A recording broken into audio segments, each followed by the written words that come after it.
Praise the lord.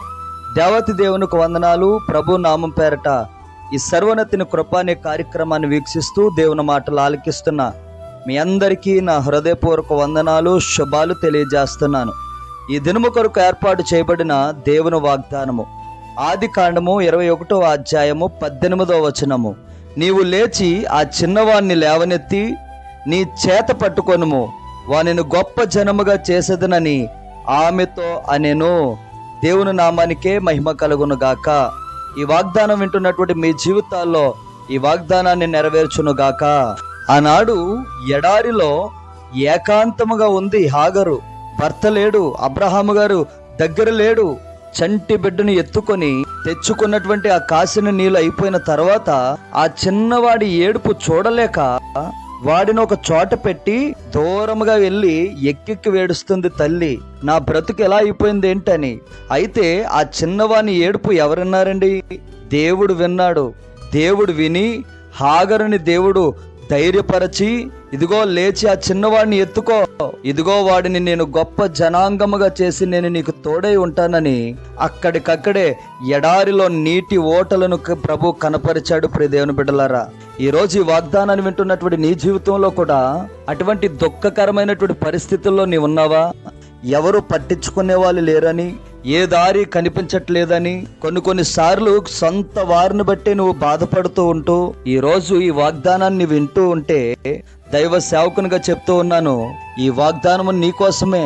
అలాంటి వేదన, అలాంటి బాధ దేవునికి తెలుసు. ఈ రోజు నువ్వు అనుభవిస్తున్నటువంటి ఆ బాధ అంతా కూడా సొంత వాళ్ళకి పక్క వాళ్ళకి తెలియకపోవచ్చు. దేవునికి తెలుసు ఆ బాధ ఎలా ఉంటుందో. అందుకనే ఆ చిన్నవాని యొక్క ఏడుపు దేవుడు చూస్తూ ఉండలేదు. అందుకని దేవుడు పలికాడు, హాగర్ని పిలిచాడు, ఇదిగో ఆ చిన్నవాడిని చేతికి తీసుకో, వానిని నేను గొప్ప జనాంగముగా చేస్తానని హాగర్కి దేవుడు వాగ్దానం ఇచ్చాడు. ఉన్నతమైన ఆశీర్వాదం ఇస్మాయిల్కి దేవుడిచ్చాడు. ఈరోజు నీ జీవితంలో కూడా నువ్వు ఎలాంటి దుఃఖంలో ఉన్నా, ఎలాంటి వేదనతో దేవునికి నువ్వు మొరపెడుతూ ఉన్నావో ఇవన్నీ కూడా దేవుడు చూస్తూ ఉన్నాడు. దేవుడు ఏమాత్రము నీ కన్నీటిని దాటి వెళ్ళడాయన. ఏ విశ్వాసి అయితే దేవుని సన్నిధిలో కన్నీరు విడిచి ప్రార్థన చేస్తారో ఆ కన్నీరు విడిచి దేవుడు దాటి వెళ్ళడండి. ఆయన నిలిచిపోతాడు. అలాగా ఆ గుండెల్లో ఉన్నటువంటి వేదన తొలగించే వెళ్తాడు. నువ్వు ఎక్కడి నుండి ఎటువంటి పరిస్థితుల మధ్య ఈ వాక్యాన్ని వింటూ ఉన్నావో, ఈ వాగ్దానాన్ని ఆలకిస్తూ ఉన్నావో ప్రార్థన చేయి. గుండెలు పిండేటట్లుగా నువ్వు ప్రార్థన చేయటం మొదలుపెట్టు. ప్రభు అంటూ ఉన్నాడు, వస్త్రాలను కాదు గాని నీ హృదయాన్ని చింపుకొని ప్రార్థన చేయండి అని. నీ దుఃఖమంతా ప్రభు యొద్ద పెట్టు, నీ బాధ అంతా దేవుని సన్నిధిలో ఉంచు, నీ భయమంతా దేవుని యొక్క బలిపీఠం దగ్గర నువ్వు మర్రపెట్టి ఆయన ఎదుట నువ్వు ప్రార్థన చేయగలిగితే, అయ్యా నేను ఇటువంటి పరిస్థితుల్లో ఉన్నాను, నేను ఒంటరిగా ఉన్నాను, నా జీవితం ఏంటో నాకు అర్థం అవ్వట్లేదు, అయ్యా నీవన్నా నాకు సహాయము చేయి ప్రభువా అని ఈరోజు దేవుని సన్నిధిలో నువ్వు ప్రార్థన చేయి. ఎలుగెత్తి ప్రార్థన చేయి. ఈరోజు ఆ రోజు హాగరు మొర విన్నటువంటి దేవుడు, ఆనాడు ఆ పసిబిడ్డ మొర ఆలకించిన దేవుడు, ఈరోజు నీ జీవితంలో కూడా దేవుడు తప్పనిసరిగా గొప్ప కార్యాలు చేస్తాడు. ప్రార్థించే వారిని దేవుడు నిర్లక్ష్యం చేయడండి.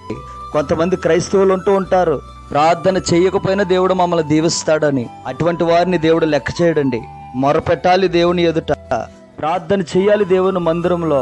నీవు ప్రార్థించిన వెంటనే కన్నీరు విడిచి ప్రార్థన చేస్తే తప్పనిసరిగా నీ మొర ఆలకిస్తాడు దేవుడు. ఈరోజు ఈ వాగ్దానం గుర్తుపెట్టుకో. దేవుడు మాట్లాడిన వాగ్దానము ద్వారా అనేక మందికి దీవెనకరంగా నిన్ను మార్చునుగాక. ఆమేన్. కృపా సత్య సంపూర్ణుడా, దయగలిగిన మా తండ్రి, ఇదిగో నాయనా ఇది నాన్న మీరు ఇచ్చిన వాగ్దానాన్ని బట్టి ప్రార్థిస్తున్నాం. ఎంతమంది అయితే ఈ మాటలు ఆలకిస్తూ ఈ ప్రార్థనలు ఏకీపిస్తున్నారో వారి జీవితాల్లో అద్భుత కార్యాలు మీరు జరిగించమని నజరేయుడైనటువంటి యేసుక్రీస్తు నామం పేరట అడుగు పొందుకొనుచున్నాము తండ్రి. ఆమేన్. Praise the lord.